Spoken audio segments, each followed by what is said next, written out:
Hello, welcome back to RetroBreak. In today's video, to celebrate Mario's 35th anniversary, I thought I'd take the time now to talk through the entire of the console series and tell you my favourite memories from each game. So let's begin with the original Mario on the NES. The first three games in the series, Mario Bros 1, 2 and 3, I actually played at the same time because my parents actually bought a NES just after the SNES was released in about 1993 here in the UK. And at the time I was only 1 year old, so I don't have any personal recollections of the first time I played these games. But going from what my parents told me, I know that I did. And I know that they were obsessed with Mario 1 in particular.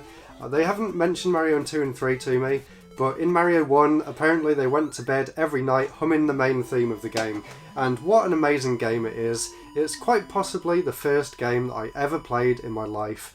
And although I don't actually have any memories of playing the game back then, I do remember the feeling that the game gave me, and that was a mixture of frustration and delight. I remember really struggling with the game, and I always used to blame the controller, but I always knew that it was my own fault and I just needed to get better at the game. The first time I found out about things like the warp pipes to be able to skip levels, I thought that was just an amazing invention, and it really made me want to replay the game again and again. Of course, these days I can play through the entire game, no problems at all. Well, I say no problems, but I did a Let's Play a few years ago and I definitely struggled when I reached World 6. Alright, once again, I'm back in the castle with only one life. This is my third time coming here now. See how far we can get. Damn it, same place as last time! But that's one thing that's so good about this game. There's so many different ways you can play it. There's so many reasons to go back and play it today. In fact, people are still managing to find new things out about the game to be able to use in speedruns and that sort of thing. So it's an incredibly good game. It holds up to the test of time extremely well. You can easily go back and play this game again today and have just as much fun as you would have when it came out back in 1985. Now, Mario 2 is a different beast entirely. This one is very different to all the other Mario games, and it wasn't until much later on that I actually found out about the fact that Mario 2 was in fact a completely different game in Japan, going by the name of Doki Doki Panic. Of course, I had no idea about that, and to be honest, at the time, I wasn't fussed at all that it was different to the other Mario games. I just thought it was a fantastic game. One thing in particular about Mario 2 that I absolutely love is the fact that you get to pick from 4 different characters, and each of the characters have their own unique styles to go with them. For example, Luigi has a really floaty jump, Princess Peach can hover in the air. Of course, she was known as Toadstool back then though, not Peach. Toad is the fast one and he can dig faster and pick things up faster, and of course there's the all-rounder Mario. And it wasn't actually way later until about 2013 that Nintendo revisited that idea with Mario 3D World, which I will cover later on in this video. But Mario 2 is an amazing game, and like I said, it wasn't until a few years later that I actually found out that it wasn't the official sequel to Mario 2, and I will get to that when we talk about Super Mario All-Stars, which is the first time that I played the real Mario 2 game. And then of course, to round out the NES trilogy is Super Mario 3, and quite possibly my favourite Mario game out of the lot. This one improved on all the previous games in the series immensely. There's so many new power-ups. I loved the map system and the overworld. I still to this day think it's one of the most iconic map systems in any game ever, and I just have an absolute blast every single time I go back to replay this game. Like the first game, I found it extremely difficult back in the day, but these days I can easily play through the whole game. I did have a lot of fun once again doing a Let's Play of this game many years ago, so I'll put a link to that in the description if you want to see me play all the way through every single level on Mario 3. It's a fantastic game, but the best way to play it today is on the SNES. There were so many things that I loved about this game and I just thought were really clever. Like the first time I discovered that there was a warp whistle hidden inside the first castle. You have to get the new raccoon suit and fly up to the top of the stage and enter a hidden door. I just thought that was really cool and unique. And then after that I discovered the fact that if you hold down on a white block you can go behind the scenery, And when I found out that Mario 3 is actually entirely based around the concept of a play, my mind was just blown when I realised that of course it is. Like, the way you look at the game, it just makes perfect sense. So that's why Mario 3 is one of my favourite games out of the entire series, and it's definitely a game you should go and play if you haven't already.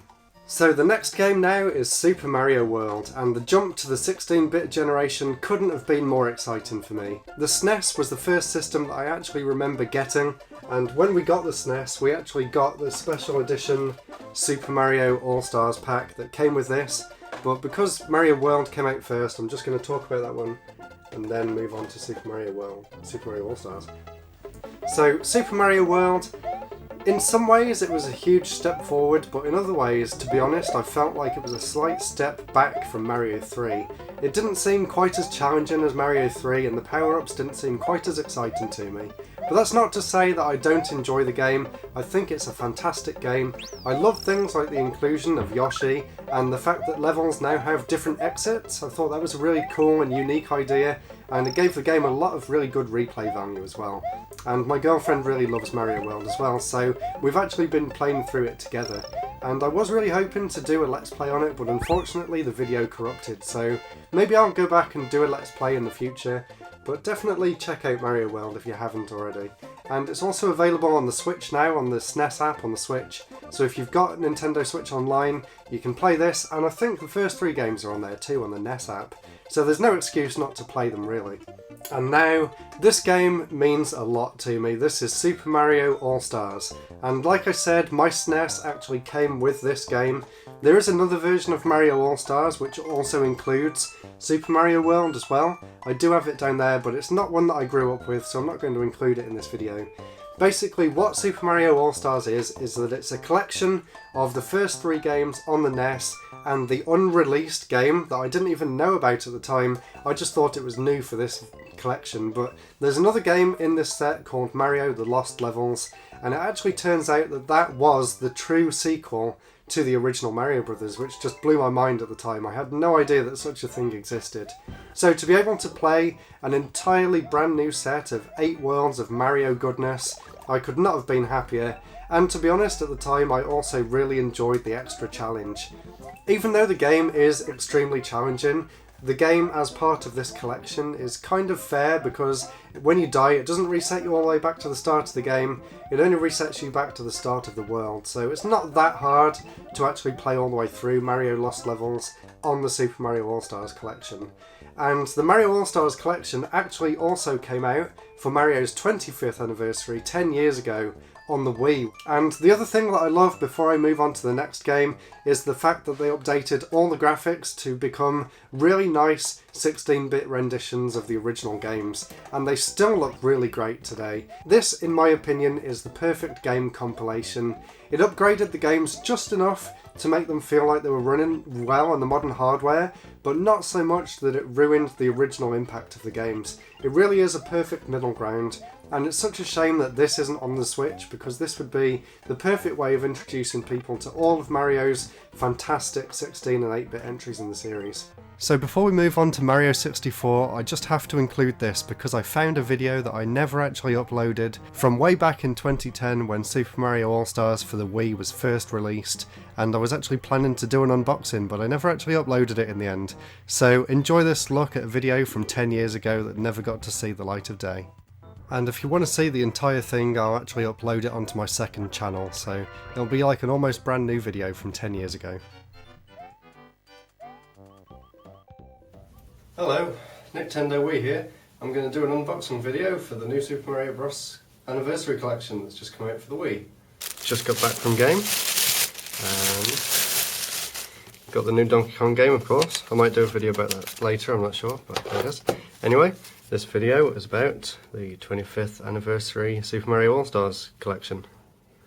So it comes with a history booklet, soundtrack CD. I'm not sure what's on there yet, we'll find out soon. And the game. But there you go, all in all it's a very nice collection. Definitely something worth collecting if you're into Nintendo or Super Mario. Now, Super Mario 64 next, and I know it's been said to death, but this game was truly a game changer when it came out. It was just insane to be able to control characters smoothly in a fully 3D environment. Of course, before this I'd already played some 3D games like Star Fox on the SNES, and what else did I play? Croc on the PC, and maybe Crash Bandicoot on the PS1 at this point. But in comparison, when you compare those games to what Mario 64 did, it's on another level, it really is, and it still holds up really well today. When I was going back to capture footage for this video, I was really impressed with just how well the controls have aged. Although a lot of people don't like how the N64 controller feels, there's no denying that the game is incredibly responsive, and just the amount of moves that they gave Mario to be able to traverse the big 3D environments in this game, it just feels really, really good. And I feel like they've taken this as a basis and really expanded on it in the other 3D Mario games, which I'll cover in a little bit. And I just want to show this off before we move on to the next game, that this copy here of Mario 64 is actually signed by Charles Martinet, and I think I took this to one of the many MCM expos that he's been at here in the UK, so I could not be happier with that, because it is a game that means a lot to me, and I'm sure it means a lot to a lot of other people as well. I really, really hope that the rumours are true and that Mario 64 is getting a full 3D remake on the Switch. This will either make this video age extremely well or extremely poorly, so let me know if you're watching this in the future. Did it happen or did it not? I really hope it did. But that is Super Mario 64. And it was also one of the first games that I ever 100% completed, because I was really excited to find Yoshi on the roof. Even though you can't control him, but it was just a really cool little Easter egg. And of course, like a lot of other people, I tried to get up onto the roof by wall jumping up the side of the building, but I never managed to do that. If you ever managed to jump up to the roof in Mario 64, let me know in the comments down below, because I just think that's an impossible challenge, and I've tried for many, many years and I've never been able to do it. Now, the GameCube, Nintendo's first 128-bit console, and of course, Super Mario Sunshine. Super Mario Sunshine is one of the very first games that I actually remember seeing the original trailer for, way back at E3 2001. I remember downloading the trailer off the E3 website, and it took like an entire day to download a really low quality QuickTime video of Super Mario Sunshine. And the weird thing is that that original video is almost nothing like how the actual game ended up being, and that kind of got me started on this long obsession that I've got with beta versions of games and how they changed over time. So it's things like that that have kept me interested in games all these years, and quite possibly one of the reasons why I went to study game design at college years later. But when the game finally came out, this was the first time that I was actually able to get the game on day one, and I could not have been more excited, and I could not have been happier with the final game. I know not a lot of people love Mario Sunshine, it's one of the weaker games in the series to a lot of people, but I think that this game is outstanding, and it easily holds its own against any of the other games in the series. I've been playing it for this video a lot more than any of the other games, just because I forgot how much fun it is to control Mario in this game. The inclusion of FLUDD, the Flash Liquidizing Ultra Dowsing device, yes, I still remember that. The inclusion of FLUDD made this game so much more fun to play. And when you get FLUDD taken off you when you go into the special stages, you realise just how limited Mario's controls were before he had this extension to his arsenal of moves. It really does make the game a lot more interesting to play, and I just love the bright, vibrant, colourful aesthetic of the entire thing, and the graphics really hold up well today. The way the water looks and the way the reflections look on the mirrors in the desert, everything about this game just screams high quality, and it just really looks amazing. And I really hope, like Mario 64, that they end up porting this game to the Switch as well. Now, quite possibly my most anticipated game of all time, this is Super Mario Galaxy. Released just after the Wii's launch in 2007, if I thought I was excited before Mario Sunshine came out, I was not even close to being as excited as I was for this game. Super Mario Galaxy for me was an incredible moment in gaming history. As soon as I first saw the original videos of the game back at E3 2006, of course I'd been following Mario 128 since before the GameCube even launched, and there was rumours about this game coming out for years beforehand, When it finally turned up and I got a chance to play, I was not disappointed in the slightest. And I just thought, where can they possibly take Mario next? This game just meant the world to me at the time, and even to this day, going back and playing it now, it is a 10 out of 10 masterpiece. And I can honestly say that even all these years later, there's very few games that even come close to being as good as Mario Galaxy is, for me personally. Apart from, of course, Mario Galaxy 2, which is more of the same, but in a lot of ways this game is actually better than the first one, but I really struggle saying that, just because of how much Mario Galaxy 1 meant to me at the time. But looking at it objectively, I would have to give the edge to Mario Galaxy 2, and that also probably makes it my favourite Mario game of all time. And yes, I mean that. Both of these games I've 100% completed, and I just love the extra challenge of Mario Galaxy 2, especially right at the end of the game. That final stage is just insane. I remember I was at uni when I finished it, and I actually spent an entire day playing just that one level alone. I spent well over 100 lives, and I remember at the time when it gives you that scorecard when you finished the game 100% on the Wii, that I'd actually played the game for 10 hours straight that day, just trying to finish the last stage. But these two games are absolutely amazing, and even if Sunshine and 64 don't get a remake on the Switch, if they somehow manage to make a Galaxy 1 and 2 collection, that would just be incredible. And for anyone that hasn't played these games, I am insanely jealous of you, because these are two of my favourite games ever. And before we move on, there's one really weird thing about Mario Galaxy 2 in the UK, and that's the fact that the game came in this big cardboard box, because inside it, and this quite possibly is the most pointless thing that's ever come with a game ever, this is a DVD on how to play Mario Galaxy 2 step by step. It's half an hour long, and it even tells you how to move Mario around in a circle. Tilt up to move Mario forwards. Release the control stick to stop. Mario moves freely in any direction you tilt the control stick.